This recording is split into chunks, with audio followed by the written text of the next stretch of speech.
Steven, do you think there's any limitations that Canon put on Sigma for these lenses? Let's find out. Jared Polin, FroKnowsPhoto.com, and this is a review of the Sigma 18-50 2.8 DC DN RF lens.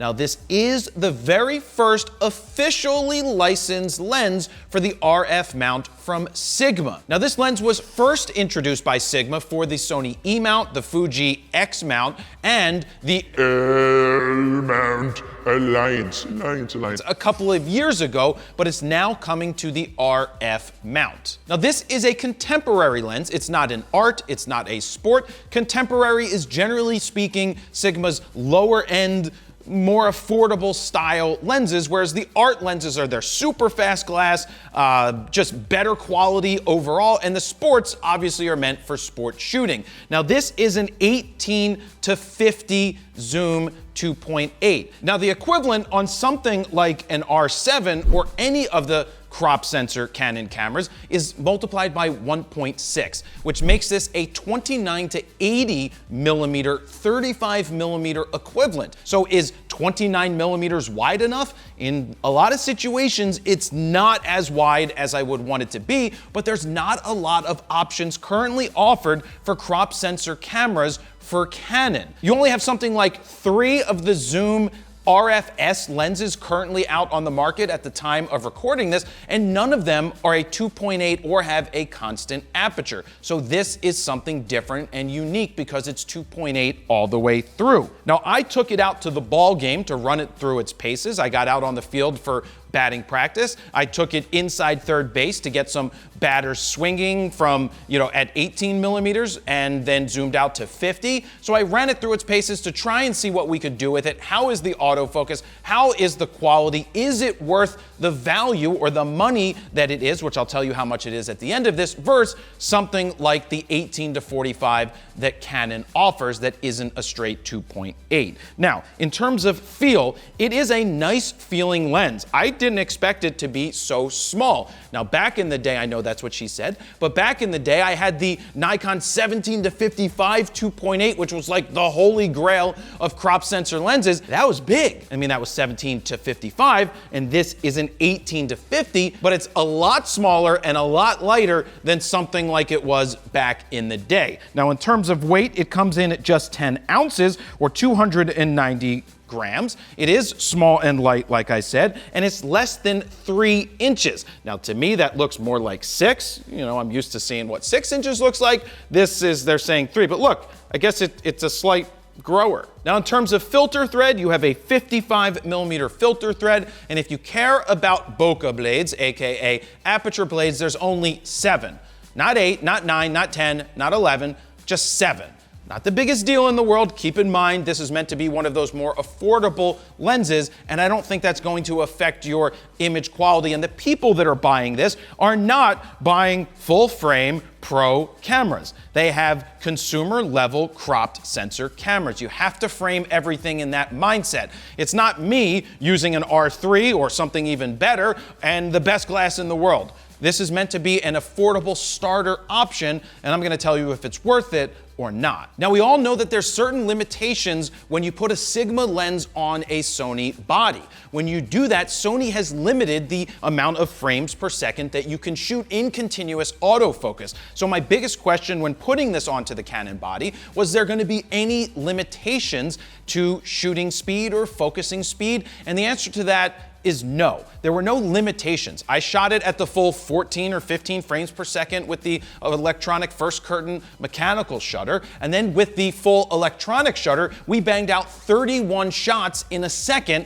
which shows us that there is no limitation put there for how many frames you can shoot. So that's a good thing. But jumping in here to the photos, the first thing that I did, we had batting practice. I like to get out on the field early. That allows me to get up close and personal, or as close and personal as we can get. And we take a look at this shot. This is 50 millimeters at f2.8. I shot everything at 2.8 because this is a 2.8 lens. I wanted to see how that worked out. Now, I'm a little further away from these guys, but that shows you what you can get. The lines all look nice and straight, and that's because the in-body lens corrections work with this lens. So continuing on, we've got Garrett Stubbs coming out of the dugout here. This is at 18 millimeters, and it looks perfectly fine. I will tell you that I'm used to using, like I said, the best of the best with Honor Sur, and I tend to get more punchier colors, more vibrant saturation, a different look. You get that 3D look with some of those better lenses. Even with Sigma, with some of their art lenses, you get just a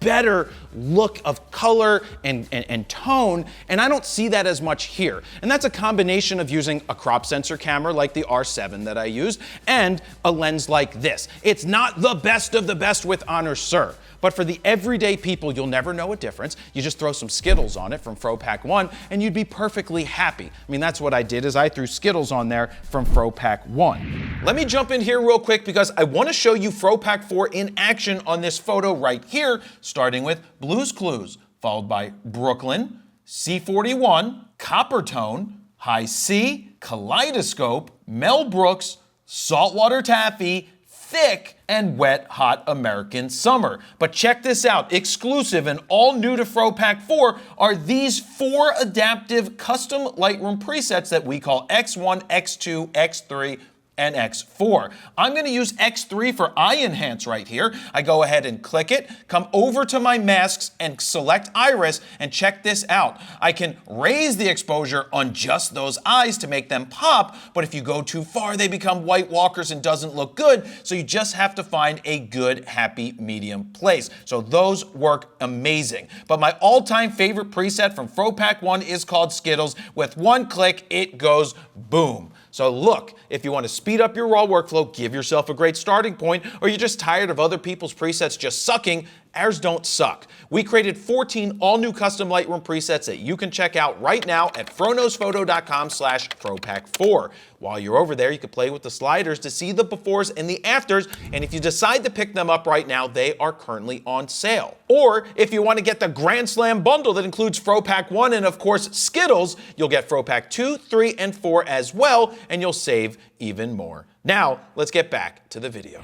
Now, moving on to this photo of Dan Baker, who is the public address announcer since like 1972 for the Phillies. He's always out on the field early. This is what you get with 50 millimeters. Look at how the background dissipates. Now, keep in mind, I'm shooting at around 5:30. The light isn't perfect at that time. There's a lot of split lighting, but you can see how the background dissipates very well. The lines are nice and straight. That's what you get when you have the 2.8, what I mean by dissipating in the background. So can you use a lens like this at 50 millimeters for portraits? The answer to that is yes. Remember, the equivalent is like 80 millimeters on a 35 millimeter full frame. So you can use this for portraits. It's one of those catch-all general lenses that you start off with because you can get pretty wide, not as wide as I would want to go, like I said, because it's 28 millimeters or 29 millimeters, but you have a nice little range for birthday parties, for your kids playing, for indoor shots to outdoor shots. You just can't reach out and grab things at a super distance, but this is just one of those starter lenses. One can only assume that there will be other Sigma and Tamron lenses that do come out, other third-party lenses, but you also have RF lenses that you can move into as well, whether you use the full frame versions or future RFS versions that Canon comes out with. Now, in terms of close focus, I was able to get super close to these bats. Now, Sigma says you can get to within 1 inch of the lens barrel, the front of the element, to your subject at 18 millimeters. Now, this is real close to these bats here. They look great. I mean, super sharp, nice color. The sun was hitting them nicely. Everything looks really good right here, and so that is a nice thing. Now, in terms of lens flare, this is shooting right into the sun.